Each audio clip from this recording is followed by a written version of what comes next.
सातारा जिल्ह्यातील कराड, सातारा व फलटण या तिन्ही शाखांवर ईडीची छापेमारी. ईडी अधिकाऱ्यांनी प्रथम बँकेचे तत्कालीन अध्यक्ष शेखर चरेगावकर यांच्या निवासस्थानी कारवाई सुरू केली.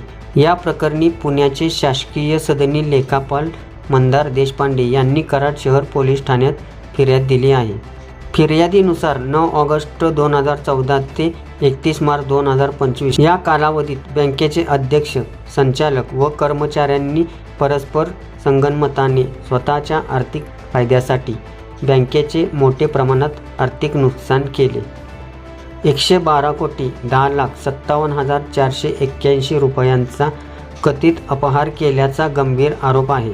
बोगस कर्ज प्रकरणे व बनावट कागदपत्रांचा वापर फिर्यादीत नमूद केल्यानुसार बोगस कर्ज प्रकरणे उभी करण्यात आली, असे गंभीर आरोप करण्यात आले आहेत. या प्रकरणात यशवंत बँकेचे तत्कालीन अध्यक्ष शेखर चरेगावकर, 36 संचालक, 3 कार्यकारी अधिकारी, 2 व्यवस्थापक व अन्य 9 जणांवर कराड शहर पोलीस ठाण्यात गुन्हा दाखल करण्यात आला असून पोलीस तपास सुरू आहे. सागर दंडवते, पृथ्वी न्यूज, कराड.